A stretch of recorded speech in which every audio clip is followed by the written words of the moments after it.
Mayong aga no sa tanan nga mga viewers ko kag mga followers ko.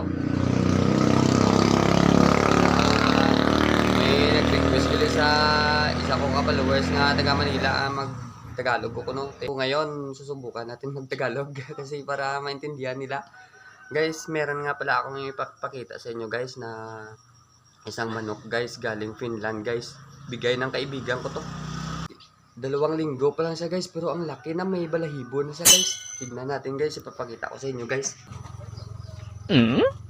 Ipapakita ko sa inyo guys. Grabe, sobrang laki na guys. 2 linggo pa lang.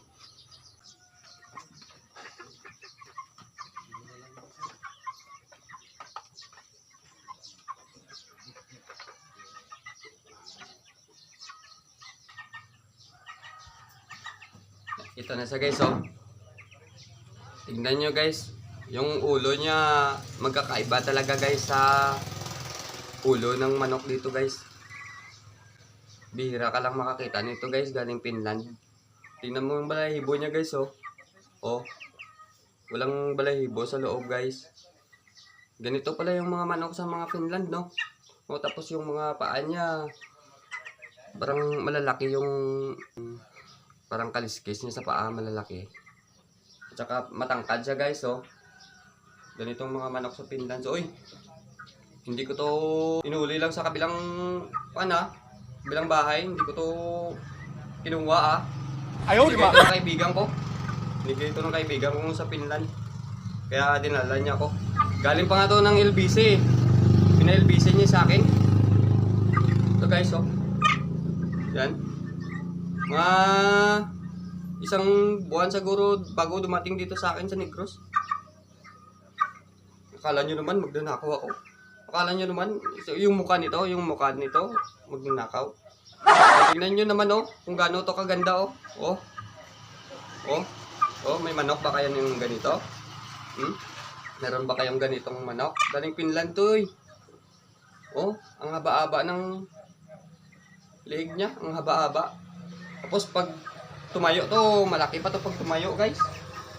Tignan nyo guys. Papatayuin natin. Puti-puti yung manok sa Finland guys, oh. Ang laki po. Oh, tignan mo. Oh. Umahaba yung liig niya. Pero pag hinahawakan mo siya guys, parang sumasagot siya. Pag hinahawakan mo siya, parang sumasagot siya guys, oh. Oh, kita mo? Oh, na? Oh, parang tutuklawin niya ako. Yan, mga ganito mga manok sa Finland guys.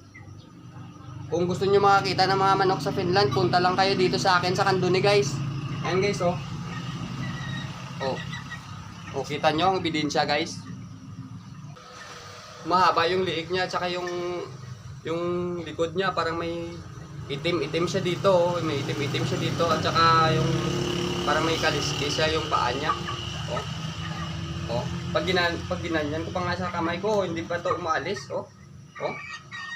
Kita nyo lang ebidensya, guys.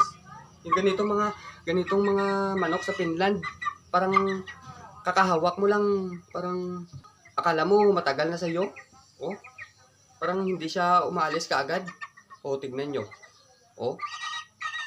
Yan. Ganyan ang ebidensya, oh. Ang haba ng liig, oh. Oh, nakikita nyo na. Itong ebidensya, galing Finland to. Oh.